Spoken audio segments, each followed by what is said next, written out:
All right, good morning, artists. Welcome to Art Adventures Live. I'm Mr. Andy, the studio programs manager here at Joslyn Art Museum, which means I get to make art with people like you that visit our museum.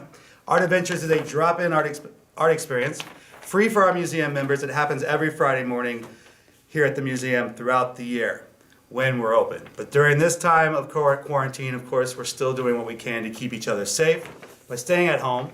So I will be bringing Art Adventures to you each week so we can make art together from the comfort of your home. For a full list of upcoming art adventures and weekly materials, please visit joslyn.org. If you don't have materials with you ready today, a recording of this video will be posted along with a Pinterest board for you to explore more about today's artwork on the event page for today's art adventure. Each week we will be inspired by a different artist or artwork from Joslyn's galleries and create our own masterpiece while learning how these artworks are made and what makes them special. On today's art adventure, we are going to take inspiration from one of Joslyn's most beloved artworks, The Little Dancer, age 14, by Edgar Degas.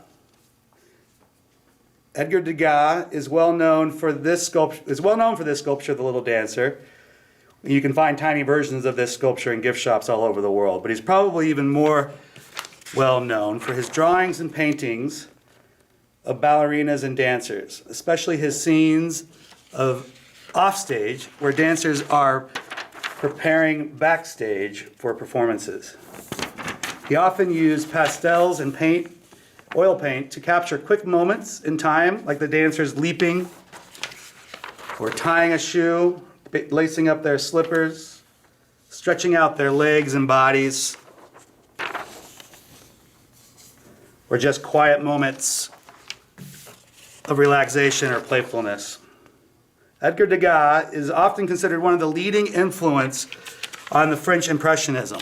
This was a group of artists at the turn of the 20th century that were fascinated in capturing time within the work of art that they created. These artists like Claude Monet, another Joslyn artist, whose painting The Meadow is in the same gallery as Edgar Degas' Little Dancer.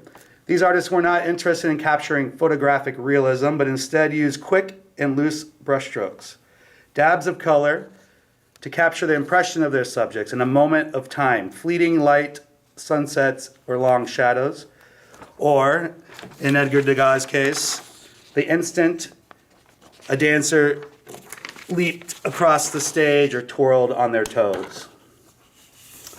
In order to draw the fast-moving dancer's twirl, Edgar Degas used chalk pastels to make loose and fast gestural lines. Unlike some other lines used by artists,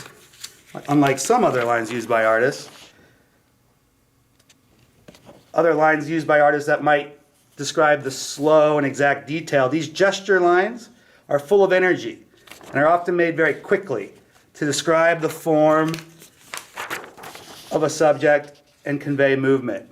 Gesture lines are the perfect lines needed to draw a ballet dancer's performance or capture a quick instant of a dancer tying their shoe. Here we can see this dancer as she bends down low, and there's another dancer preparing her slippers for her performance.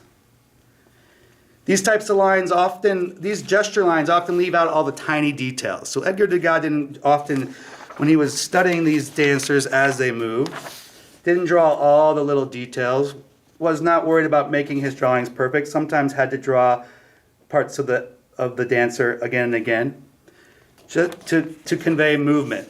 Think about other fast things, like a cheetah running across the plains or the roadrunner running away from a wile E. coyote.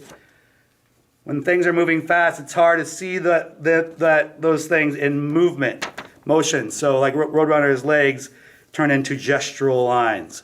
Today we're going to be inspired by Edgar Degas' sculptures and paintings. Here's a picture of Edgar right here. We'll be inspired by his paintings and his sculpture here at Joslyn, Little Dancer, age 14. We'll practice some gesture drawing ourselves. We'll create several gesture drawings to warm up. And then we'll create a larger gesture drawing to turn into a work of sculpture inspired by the little dancer. So, before we begin, let's prepare our materials and talk about what we need today. Remember, if you need materials, you can stop by Joslyn every Thursday out front of our atrium entrance and pick up a bag with all the things that you will need. So let's take a look at what we need in our bag today. You know what? One thing that won't fit in your bag today, one very important supply that we need today is a model. So if you have a model at your home, holler out for a brother or sister, an adult that can come and be your model. Luckily, I brought a model with me today. I don't have a ballerina, but my little niece Nixie, she's a gymnast and can strike a pose or two. So why don't you take a step right back there and loosen up there, Nix. Get loose and ready to strike some poses. We'll have your model hold some poses for you as we observe them and draw with gesture lines to capture their movement in their pose. But let's see what else we need from your supply bag. We have several sheets of paper in your supply bag today. Today we'll want a heavy piece of paper. This is a heavy piece of paper. And your heavy piece of paper might be curled up. So flatten that heavy piece of paper like we did last week. There aren't any more, guys. That's it. Until we get through it.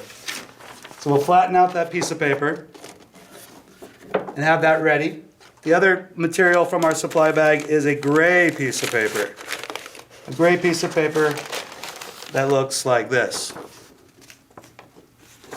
We're going to fill that gray piece of paper with our gesture drawings. So my drawings are next. So I have a larger piece of paper here so you can see my big gesture drawings.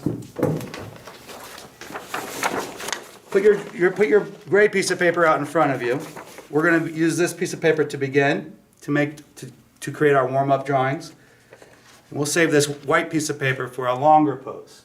So next, I think we'll do 3 15-second poses. Can you do that? Can you hold 15-second poses? 3 of them. And then we'll do 3 poses to warm up, and then we'll do a longer 2-minute pose. Do you think you can hold still for 2 minutes? I think you can hold still for 2 minutes. So Nick, keep loosening up. We're almost ready to begin. Get your body loose and ready to pose. In your bag, last but not least, very important, we have some chalk pastels, like what Edgar Degas would use. Each of you in your bag probably has 2 or 3 chalk pastels. We can use any color to draw with. So pick, and you'll get a chance to practice with all 3. All right, get your model ready. Make sure your model's loose. Make sure your model's done some stretching. Have you touched your toes yet? Touch your toes for me. Touch your toes. Loosen up your arms. And artists, we'll need to loosen up too. So can you show me how did you loosen up your arms? One of these. Because as we draw, we want to make sure that we draw loose. These kind of drawings are going to be fast and loose. We're going to draw very fast and loose with big lines. So it's good to loosen up your hands. This is not the kind of drawing where we have to look very closely and draw very slow. We're going to look and we're going to try to draw those lines as we see them as fast as we can to capture the movement. We want to imagine that my gymnast is at the Olympics on the balancing beam, and I want to draw that instant that she sticks the landing, right? So, Nick, do you have some poses ready? All right. Let me tell these folks how we'll use our chalk pastels, and then we'll strike our first pose. So, grab your chalk pastels, and what's nice about our chalk pastels, we can even break off a piece. You take just a little piece. With a pencil, we're going to put that chalk pastel at the end of our arm like this. So we're not going to hold it like we do a pencil. You're going to kind of pinch it, and we can practice to make some lines. So take your pastel, and we can use the very corner of that pastel to make thin lines, right? Or we can use the side of that pastel to make a thick line. I can quickly make lines close together to fill up some space to create a shape. So that's not quite a Nixie shape, but I can use that same type of line and mark to create Nixie shapes. when I hold my arm out, I can spin it around and I can fill in some circles and quickly fill in space with my pastels. When we look at our model here, give me like a casual pose for me, just something casual, maybe a hand on the hip, just like that. That's good. I'm gonna look and I'm gonna look at the different lines that I see. And when I'm drawing figures with gesture drawings, I like to imagine my Nixie is a skeleton maybe, and I might start by drawing her spine, that bone that goes up your back. I might draw her spine, and I'm gonna maybe fill in some lines to fill in some of the other bones that make up Nixie's skeleton, using some thin lines, and then I'll take my pastel and fill in to create the shapes that I see on Nixie's head. You have a shape. Her hair has two little shapes. Her arm has a shape that I will want to fill in as well. So we're going to, when I begin to draw, I'm going to start by drawing out her skeleton, kind of quick, and then I'll move my pastel on that side to fill in with the muscles to create those shapes. Do you have your first pose ready? Okay. You at home, ask your model if they have their pose ready. And I'm going to flip over so I have a fresh sheet. And we're going to make all of our drawings, our first 3 drawings. You might do 4 or 5 drawings, 6 or 7 drawings. We're going to fill up this gray piece of paper. And then we'll take a look, and we might choose our favorite pose, or ask our model to make one last pose once we're warmed up, and draw a longer drawing on our white watercolor paper. You dig it? You ready? Okay. First pose. Have your model ready. We'll count down. What's your countdown from 5 next? 5. You got all the room you need? You feel loose and confident? 5, 4, 3, 2, 1. Go models. Everyone pose. All right. Okay. Down low. I might have to squat down and take a look quick. Can you hold this for a little longer? I have to observe you from down low down there. All right. Okay. I'm going to draw her spine is curved over like this, and this leg comes out front. Her head was down there. Try to hold still for just a quick second there, Nick, so I can kind of really see. So the people at home can see. There we go. And maybe the hand. Remember, we're not worried about making this perfect. We want to draw it quickly. There's her. See her pom-pom on the top of her head. We probably passed 15 seconds. 15 seconds is fast, and that's okay. That's what it has to look like. Doesn't have to. We're not drawing all those details. Well done, Nix. Good job on that first pose, Nixie. Get on up. We'll get ready for another one. So we're warming up. That was my first one. If I keep drawing more and more poses, we'll get better and better. We'll get more and more confident. You ready for another pose? Let's do one. Can you get one that's standing, that's upright, that's not on the floor? Another one. Then we can try another one. Okay, ready? 5, 4, 15 seconds at home. 3, 2, 1, pose. We're gonna do that big one. Okay. So I'm gonna start with some bones, arms coming up, head here. That's the skull, right? The head, and then down here, my teeth. Our line's gonna overlap a little bit. That hair, that's a good marker. That's a good signature Nixie thing. Or just like that. What are we at? About 15 seconds. Just like that. Fast. Fast. Good job, Nix. Well done. You're getting the hang of it. I feel like I'm getting easier for me too. Do you have another one for us? A third pose for our warm-up drawings. Let me grab another color before we begin. Let's do this one. What's this last one? Does last pose have do you have a name for this last pose? Back bend. What? A back bend. Back. Oh yeah. So this is why we brought the gymnast. We'll do a back bend. We needed a gymnast to come in and do a back bend for us. Do a back bend. Ready? 5, 4, 3, 2, 1. All right. Back bend. Okay. That back is bent. All right. Her head this time is upside down. The little pom-pom thing is over here. Her hands are even twisted around, I notice. I'm looking quick and drawing quick on that bendy back bend. And her feet, her toes are up. Only her toes are touching the ground. So I want to try to look at all those different parts and how those parts connect Can you hold it for 5 more seconds? Thanks. Can you hang in there? I have to go to the bathroom. Can you hold it right there? I'll be right back. Okay, that's good. All right, come on up. That's great, Nix. Good job. All right, well done. That was a good pose. Does that make you a little dizzy? All right, loosen up. Take a little breather. Now that we're warmed up, look at all these different poses, Nix. There you are. That's the first one we did. That's that confident pose you had. That looked like you just jumped off that beam. Now you're all bent over like that one. So now, these are 15 seconds. Imagine what we can do with a full minute, or maybe even 2 minutes. Then we can capture our movement. So in our next pose, we're going to prepare our watercolor paper. And in our next pose, we're going to do just like we did, drawing our gesture drawings to create a skeleton. But then I might take a look at Nix and I might look for the little details. Like her little, I might look at her eyes and her ears, and whether or not she's got a grin on her face. Those are the things. These are the details we can add in our next longer study. And then what we will do, each of you at home, we'll take our longer study on our watercolor paper and we'll cut it out to make it into a sculpture. So let me tell these people at home how to get their watercolor paper ready. You think about your final pose, Nix. Maybe loosen up, take a breather. You need water or anything, you're good to go? Okay. So, you at home, let's grab our watercolor paper, and in your bag, some scissors, which are right over here from last week when we were cutting out our sculpture. Our Sugarman sculpture, maybe you joined us. All right. You know, I'm wondering, I have friends out there that are watching, Madeline and Catherine. I wonder if they're taking turns modeling for each other. I know that they watch Art Adventures on Fridays with us. So what I'm doing first, I forgot to tell you. I'm going to put your paper in front of you vertically, so it's tall.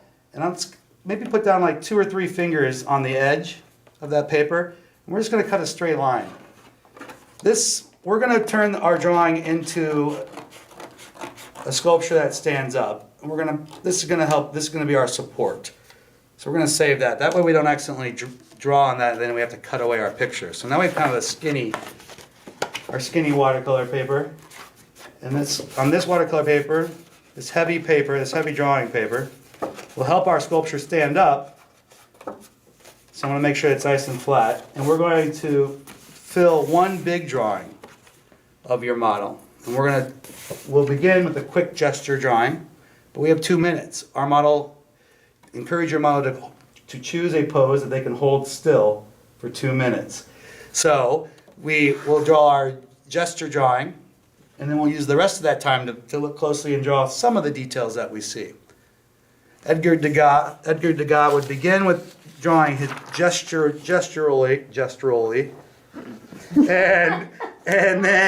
and then often take his sketchbooks and drawings back to his studio, and then add details with paint and pastels. So, Nix and models at home, ready for our final pose? 2 minutes. Think you can manage? All right. I'll put that there. Let's put this one here. All right, people at home. Gymnasts, ballerinas, and everyone else. Let's get our last pose ready. Ready? We'll count down from 5 again. So this one's going to be much longer than the other ones, right? 15 minutes. We'll go 2 minutes for this one. Ready? 5, 4, 3, 2, 1. Okay, I'm going to go that. How about, can you balance even with your arms up? There we go. That's kind of ballet like. And you're I like really that. pushing it, Uncle. Yeah, well, yeah. If you need to take a break, kid. Just pop right back up when you're ready. So I'm gonna, just like before, I'm gonna kind of quickly. That's all right. That's all right. We're trying to capture movement. So move away. You can move like Nix if you need to. So I'm quickly putting this in fast, trying to make things kind of fit. My little Nixie hair here. You got an itch? Yeah, go for it. Itch. That's the way it goes. That's why when we have models come here, we try to make sure we treat them right because it's not an easy job. All right. All right. So now I've kind of built my skeleton. Now we have some other colors, and if you have colored pencils or crayons or other tools too. I'm going to start to kind of define some of my muscles. I'm going to try to use some of my other maybe a darker pastel to make some lines. You got it? You getting a little wobbly?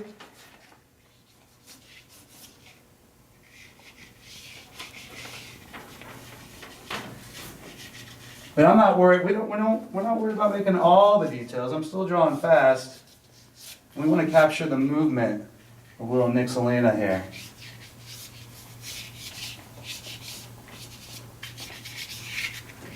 Metro Stars logo, I'll leave that off. That's a detail. I mean, go Metro Stars, but I don't have time to draw that logo. You don't have to draw the details of the shirt, but I want to make sure you have a foot. I don't want you to fall over. And yeah, there's a little smirk. All right. Is that about 2 minutes?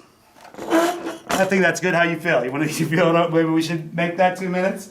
Now, you at home, if your model is able to sit to go longer, or if your model, you could draw your model several different times, and if they have to go away, you could I could come back in here and take some time. I could draw on this for a full hour, adding details and things to make this drawing a bit more refined. Thanks so much, Nixie, for coming all the way down here to the museum and posing for us. You go get your cupcake or whatever it is you get to do next. And let's show these people how to turn our drawing into a sculpture. Thank you, Nixie. Well done. All right, so we're going to take our flat two-dimensional drawing, right? We talked about 2D and 3D last week. Our two-dimensional drawing, and we're going to turn it into more of a three-dimensional, kind of a three-dimensional paper doll style sculpture that will stand up proud like our little dancer and like our little Nixie. But we're going to make this one, so we're going to make our little Nixie stand up like that little dancer. So this is it's not that hard to do. If you've made paper dolls before, you might know what to do. But here's what we're going to do. Let's leave this bottom edge straight and flat, okay? And we want to have, so Nixie, in my pose, Nixie is here on 1 foot. That's not a lot that's not gonna give us a lot of support. So I'm gonna come over here from the side, I think, first, and if I wanted to, I could come back in and draw the floor or other things down there, tell people where Nixie is. And then I'm gonna come up and cut around my drawing. Now, I kind of like some of these gesture lines, so I might leave some of these things here, right? That's kind of the whole point of using our pastels and making gesture lines. Cut around up here, and Nixie's hands came together at the tip top and down here and around, and we're just going to cut this whole tiny little gymnast out. Here comes down her knee, around Nixie's knee down to her right foot, and she was holding her right foot up against her leg to help for her support. And I'm going to go right on over to the other side, right? We'll see. We'll see how this one stands up. One leg doesn't. We'll see how this one holds up. You might have to check. That's why you have a demo. That's why we have our demo. A one-leg pose. That was a surprise. That's a dynamic pose. So we will see how this goes. And you can think, one of the jobs of a sculptor is figuring out and problem solving how to make your sculpture stand up. We talked about balance last week. Let's see. Well, I forgot to show you what I did. I was thinking about how this is going to work. Art Adventures, it's been a long day. Yeah, I should have, Art Adventures usually comes to you live. We're filming to you after a full day of virtual camps. Remember, virtual camps will be happening all summer long, so you're catching us on the last of our virtual camps steam. So what I did, I just made a little slit. I forgot to tell you again as I was telling you about virtual camps. Take a little slit right there, and on the other side of Nixie, make yourself a little slit on your on what will be the base of your sculpture, and then on that strip that we cut off earlier. One side is nice and straight, 'cause it was cut at the factory, right? One side is not so straight, because it was cut by me, Mr. Andy. And so we're gonna make a little slit. Take about 3 fingers in from one end, 3 or 4 fingers in from one end, and only about halfway down. We don't want to get too close to the other side. It'll get a little weak. 3 or 4 fingers from the other side, a little snip, just a little nibble. Now make it, and we're gonna be able to lock those together. So I'll be able to, and usually we're gonna lock one end. Take this like we did last week with our George Sugarman sculptures actually, and then lock it in here to make a big loop, right? And then here comes, now, here's a trick. If your sculpture, if your model gave you a really cool, interesting one-legged pose, one thing that can help make our paper a bit more stable is we can maybe try to bend and twist to make this flat paper a little more 3D anyway, make this a little more interesting to look at. And, moment of truth, let's give it a whirl. Come on over here. So, if yours doesn't stand right away, all you gotta do, think like an artist. Solve that problem. Figure it out. Maybe, another thing I like to do sometimes, is tape a barbecue skewer back here. That'll give you some support. But let's give it a whirl. Let's see. Here we go. Hold your breath. You know Well, what? you put it in front It's always good to have a friend for support, right? There we go. So, our two dancers, our dancer and our ballerina, our gymnast and our dancer are there to support each other. Thank you for supporting me every week, all of you. Thank you, Nixie, for coming and supporting us today. And I'll see you guys next week.